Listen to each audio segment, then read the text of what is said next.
ನಮಸ್ಕಾರ ಎಲ್ಲರಿಗೂ. ನಾನು ಆಶಾ. ಅಡುಗೆ ಆ್ಯಂಡ್ ಆರ್ಟ್ಸ್ ಚಾನಲ್ಗೆ ನಿಮಗೆಲ್ಲರಿಗೂ ಸ್ವಾಗತ.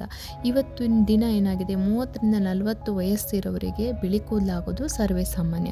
ಅಂಥವ್ರು ಏನು ಮಾಡಿ ಅಂದರೆ ಮನೆಯಲ್ಲೇ ಕೆಲವೊಂದು ಪದಾರ್ಥಗಳನ್ನು ನೈಸರ್ಗಿಕವಾಗಿ ಉಪಯೋಗಿಸ್ಕೊಂಡು ಹೇರ್ ಡೈ ಮಾಡೋದನ್ನು ಮಾಡಿ. ಇದರಿಂದ ಏನಾಗುತ್ತೆ, ಸಡನ್ನಾಗಿ ಕೂದಲು ವೈಟ್ ಇರೋದು ಬ್ಲ್ಯಾಕ್ ಆಗೋದಿಲ್ಲ, ನಿಧಾನವಾಗಿ ಕಪ್ಪಾಗ್ತಾ ಬರುತ್ತೆ. ಅದಕ್ಕೆ ಟೈಮ್ ತೊಗೊಳುತ್ತೆ, 6 ಮಂತ್ ಆದರೂ ಬೇಕಾಗುತ್ತೆ. ನೀವು ಇಲ್ಲಿ ನಾನು ಬಳಸ್ತಿರೋದು ಪ್ರತಿಯೊಂದು ನೈಸರ್ಗಿಕವಾಗಿರೋದು. ಇಲ್ಲಿ ಕರಿಬೇವು ತಗೊಂಡಿದ್ದೀನಿ, ಈರುಳ್ಳಿ ಸಿಪ್ಪೆಯನ್ನು ತಗೊಂಡಿದ್ದೀನಿ, ಹಾಗೆಯೇ ಕಹಿ ಬೇವನ್ನು ಒಣಗಿಸ್ಬಿಟ್ಟು ನಾನು ಇಟ್ಕೊಂಡಿದ್ದೆ, ಅದು ಕೂಡ ಹಾಕ್ಕೊಳ್ತಾ ಇದ್ದೀನಿ. ಒಂದೊಂದು ಮುಷ್ಟಿಯಷ್ಟು ನಾನು ಇಲ್ಲಿ ಬಳಸ್ತೀನಿ. ನಾನು ಹಾಕ್ಕೊಳ್ತಾ ಇರೋದು 4 ಸ್ಪೂನ್ ಆಗುವಷ್ಟು ಕಲೋಂಜಿ ತಗೊಳ್ತಾ ಇದ್ದೀನಿ. ಇದು ಕೂಡ ಕೂದಲನ್ನು ಕಪ್ಪಾಗಿಸೋಕೆ ತುಂಬಾ ಸಹಾಯ ಮಾಡುತ್ತೆ. ಇಲ್ಲಿ ನಾನು ಚಿಪ್ಪನ್ನು ತಗೊಂಡಿದ್ದೀನಿ, ತೆಂಗಿನಕಾಯಿ ಚಿಪ್ಪು. ಇದನ್ನು ನಾವು ಸುಟ್ಟಾಗ ಈ ರೀತಿಯಾದ ಕರಿ ಪೌಡ್ರ್ ಸಿಗುತ್ತೆ. ನೀವು ಸುಟ್ಟು ನೋಡಿ, ಅದನ್ನು ಪುಡಿ ಮಾಡ್ಕೊಂಡು ಜರಡಿ ಇಟ್ಕೊಂಡಿದ್ದೀನಿ. ಅದನ್ನು ನಾನು ಇದಕ್ಕೆ ಹಾಕ್ಕೊಳ್ತಾ ಇದ್ದೀನಿ. ಒಂದು ವೇಳೆ ಇದು ಇಲ್ಲ ಅನ್ನೋರು ನೀವು ಟೀ ಪೌಡ್ರು ಹಾಕ್ಕೋಬೋದು, ಹಾಗೆ ಕಾಫಿ ಪೌಡ್ರು ಕೂಡ ಬಳಸ್ಬೋದು. ನೆಲ್ಲಿಕಾಯಿನ ತುರಿದ್ಬಿಟ್ಟು ನೆರಳಲ್ಲಿ ಒಣಗಿಸಿಟ್ಕೊಳ್ಳಿ, ಅದು ತುಂಬಾ ಉಪಯೋಗಕ್ಕೆ ಬರುತ್ತೆ. ನೀವು ಕುಡಿಲಿಕ್ಕೂ ಉಪಯೋಗಕ್ಕೆ ಬರುತ್ತೆ, ತಿನ್ನಲಿಕ್ಕೆ ಯೂಸ್ ಬರುತ್ತೆ, ಹಾಗೆ ತಲೆ ಕೂಡ ಅಪ್ಲೈ ಮಾಡ್ಕೋಬೋದು ನೀವು. ಇವಾಗ ನೋಡಿ, ಇದಕ್ಕೆ 4 ಲೋಟದಷ್ಟು ನೀರನ್ನು ಹಾಕ್ಕೊಳ್ತಾ ಇದ್ದೀನಿ. ನೀರು ಹಾಕ್ಕೊಂಡು ನಾನು 4 ಗ್ಲಾಸ್ ಇರೋ ನೀರು 1 ಗ್ಲಾಸ್ ಆಗುವಷ್ಟು ಬರಬೇಕು, ಅಲ್ಲಿವರೆಗೂ ಚೆನ್ನಾಗಿ ಕುದಿಸ್ಕೋಬೇಕಾಗುತ್ತೆ. ಕೆಲವೊಬ್ರು ಹೇಳ್ತಾರೆ ಈ ರೀತಿ ಎಲ್ಲ ಮಾಡೋದು ವ್ಯರ್ಥ ಪ್ರಯತ್ನ, ನೀವು ಏನನ್ನು ಮಾಡ್ತಿದ್ದೀರಲ್ಲ ಅಂತೇಳಿ.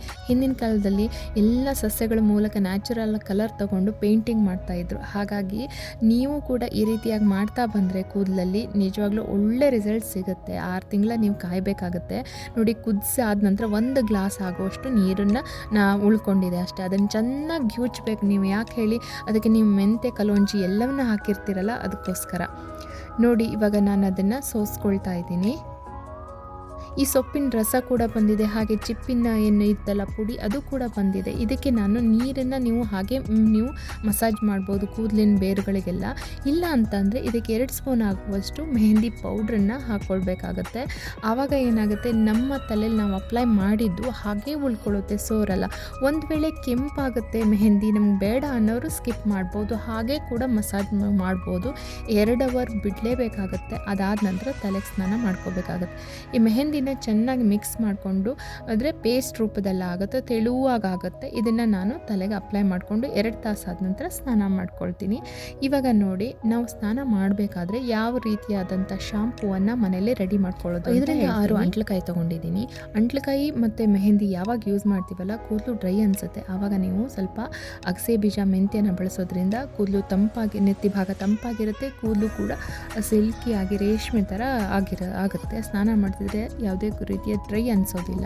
ನಾನು ಇದಕ್ಕೆ 1 ಸ್ಪೂನ್ ಆಗುವಷ್ಟು ಮೆಂತ್ಯ ತೊಗೊಂಡಿದ್ದೀನಿ, 1 ಸ್ಪೂನ್ ಆಗುವಷ್ಟು ನಾನಿಲ್ಲಿ ಅಗಸೆ ಬೀಜ ಹಾಕ್ಕೊಂಡಿದ್ದೀನಿ. ಇದನ್ನು ನಾನು ಒಣಸಿಟ್ಟಿದ್ದೀನಿ. ಏನು ಗೊತ್ತಾ, ಇದು ಮೂಸಂಬಿ ಅಥವಾ ಕಿತ್ತಲೆ ಹಣ್ಣಿನ ಸಿಪ್ಪೆ. ಅದನ್ನು ನೀವು ನೆನೆಸಿಟ್ಬಿಡಿ ನೀರಲ್ಲಿ. ಇವಾಗೆಲ್ಲ ಒಟ್ಟಿಗೆ ನೆನೆಸಿಟ್ಕೊಳ್ತಾ ಇದ್ದೀನಿ. ಇದರಿಂದ ಒಳ್ಳೆ ಫ್ಲೇವರು ಕೂಡ ಚೆನ್ನಾಗಿರುತ್ತೆ, ಕೂದಲು ತುಂಬಾ ಕ್ಲೀನ್ ಆಗುತ್ತೆ. ನಿಮಗೆ ಯಾವ ರೀತಿ, ಈಗ ಒಂದು ಶಾಂಪು ಆರಿಸ್ಕೋಬೇಕಾದ್ರೆ, ಸೋಪ್ ಆರಿಸ್ಕೋಬೇಕಾದ್ರೆ, ಇಲ್ಲ ನನಗೆ ಈ ಫ್ಲೇವರ್ ಇಷ್ಟ ಅಂತ ನಾವು ತೊಗೊಬರ್ತೀವಲ್ಲ, ಹಾಗೆ ಮನೇಲಿ ನಾವು ಶಾಂಪೂ ರೆಡಿ ಮಾಡ್ಕೋಬೇಕಾದ್ರೂ ಒಳ್ಳೆ ನಮ್ಮ ಫ್ಲೇವರಲ್ಲಿ ಕ್ಲೀನ್ ಆಗಲಿ ಅಂತ ಹೇಳ್ಕೊಂಡು ತಲೆ ಕೂದಲನ್ನು ಈ ರೀತಿ ಮಾಡ್ಕೊಳ್ಳಿ ನೀವು. ನೆಕ್ಸ್ಟ್ ಡೇಗೆ ಇದೆಲ್ಲ ಸಾಫ್ಟ್ ಆಗಿರುತ್ತೆ ನೋಡಿ, ಈ ರೀತಿ ಸಾಫ್ಟ್ ಆಗಿರುತ್ತೆ. ಪ್ರತಿಯೊಂದು ಅದರ ಬೀಜವನ್ನು ತೆಕ್ಕೋಬೇಕಾಗತ್ತೆ ನೀವು. ನಾನು ಈಗ ಆಲ್ರೆಡಿ ರಸ ಎಲ್ಲ ಬಿಟ್ಟಾಗಿದೆ. 1-2 ಸಿಪ್ಪೆನ ಎಕ್ಸ್ಟ್ರಾ ತೆಕ್ಕೊಬಿಡಿ. 1-2 ಸಿಪ್ಪೆನ ಮಾತ್ರ ಹಾಕಿ. ಕಿತ್ತಲೆ ಹಣ್ಣಿನ ಸಿಪ್ಪೆ 4 ಸಿಪ್ಪೆ ಹಾಕಿದ್ದೆ. ಇವಾಗ ನಾನು 2 ಸಿಪ್ಪೆ ಮಾತ್ರ ಇದನ್ನು ಬೇಯಿಸ್ಲಿಕ್ಕೆ ಹಾಕ್ಕೊಳ್ತಾ ಇದ್ದೀನಿ. ಚೆನ್ನಾಗಿ ಸ್ವಲ್ಪ ಒಂದು 10 ನಿಮಿಷಗಳ ಕಾಲ ಕುದಿಸಿ. ಆವಾಗ ನೀವು ಮೆಂತ್ಯನೂ ಸ್ವಲ್ಪ ಸಾಫ್ಟ್ ಆಗುತ್ತೆ, ಅಗಸೆ ಬೀಜ ಕೂಡ ಸಾಫ್ಟ್ ಆಗುತ್ತೆ. ಅದ್ರ ಜೊತೆಗೆ ನಿಮಗೆ ಹಾಕ್ಕೊಂಡಿರ್ತೀರಲ್ಲ ರೀಟಾ, ಅದು ಕೂಡ ಸಾಫ್ಟ್ ಆಗುತ್ತೆ. ಬೀಜವನ್ನು ತೆಗೆದುಬಿಟ್ಟು ಇದೊಂದು 10 ನಿಮಿಷ ಕುದಿಸ್ಕೊಂಡ್ಬಿಟ್ರೆ ಈ ರೀತಿಯಾಗಿ ಬಂದಿರುತ್ತೆ. ನಾ ಕಿತ್ತಲೆ ಹಣ್ಣಿನ ಸಿಪ್ಪೆ ಇಷ್ಟು ಯಾಕೆ ಹಾಕಬೇಡಿ ಅಂತಂದೆ ಅಂದರೆ, ಅದು ಸ್ಟ್ರಾಂಗ್ ಸ್ಮೆಲ್ಲು ಜಾಸ್ತಿ, ಅದಕ್ಕೋಸ್ಕರ ನೆಂದಿರೋದ್ರೊಳಗೆ ರಸ ಬಿಟ್ಕೊಂಡಿರುತ್ತೆ. ಹಾಗಾಗಿ 2 ಸಿಪ್ಪೆ ಮಾತ್ರ ನಾನು ಬೇಯಿಸ್ಲಿಕ್ಕೆ ಹಾಕ್ಕೊಂಡಿದ್ದೆ. ಇವಾಗ ಅದನ್ನು ಎಲ್ಲ ಮಿಕ್ಸಿ ತೊಪ್ಪಿ ಹಾಕಿ ರುಬ್ಕೊಳ್ತಾ ಇದ್ದೀನಿ. ಮನೇಲಿ ಈ ರೀತಿಯಾದಂಥ ಶಾಂಪೂವನ್ನು ಮಾಡಿ ನಿಜವಾಗ್ಲೂ ಇದರಿಂದ ಏನು ಉಪಯೋಗ ಅಂತಂದರೆ ಕೂದಲು ಉದುರೋದು ಕಮ್ಮಿ ಆಗುತ್ತೆ, ಬಿಳಿ ಕೂದಲು ಆಗೋದು ಕೂಡ ಕಮ್ಮಿ ಆಗ್ತಾ ಬರುತ್ತೆ, ಬೇಗ ಬಿಳಿ ಕೂದಲು ಆಗೋದಿಲ್ಲ. ಆದಷ್ಟು ಹೊರಗಡೆಯಿಂದ ಮಾರ್ಕೆಟಿಂದ ಶಾಂಪೂ ತಂದು ಬಳಸೋದನ್ನು ಸ್ಟಾಪ್ ಮಾಡಿ. ಇದು ಈ ರೀತಿ ಮಾಡಿ ಫ್ರಿಜ್ಜಲ್ಲಿ ಸ್ಟೋರ್ ಕೂಡ ಮಾಡಿ ಇಟ್ಕೋಬೋದು ನೀವು. ನೋಡಿ ಯಾವ ರೀತಿಯಾದ ಶಾಂಪೂವನ್ನು ರೆಡಿ ಮಾಡಿಕೊಂಡೆ ಅಂತ ಹೇಳ್ಕೊಂಡು. ನಿಜವಾಗ್ಲೂ ತುಂಬಾ ಉಪಯೋಗ ಇದೆ. ನೀವು ಯಾವುದೇ ರೀತಿ ಹೇರ್ ಪ್ಯಾಕ್ಗಳನ್ನು ಹಾಕ್ಬೋದು, ಆದರೆ ಶಾಂಪೂ ಮಾತ್ರ ಈ ರೀತಿಯಾದ ರೀಟಾ ಶಾಂಪೂವನ್ನೇ ಮಾಡಿ ಬಳಸಿ. ಹಾಗೆ ನನ್ನ ಚಾನಲ್ನ ಸಬ್ಸ್ಕ್ರೈಬ್ ಮಾಡಿ.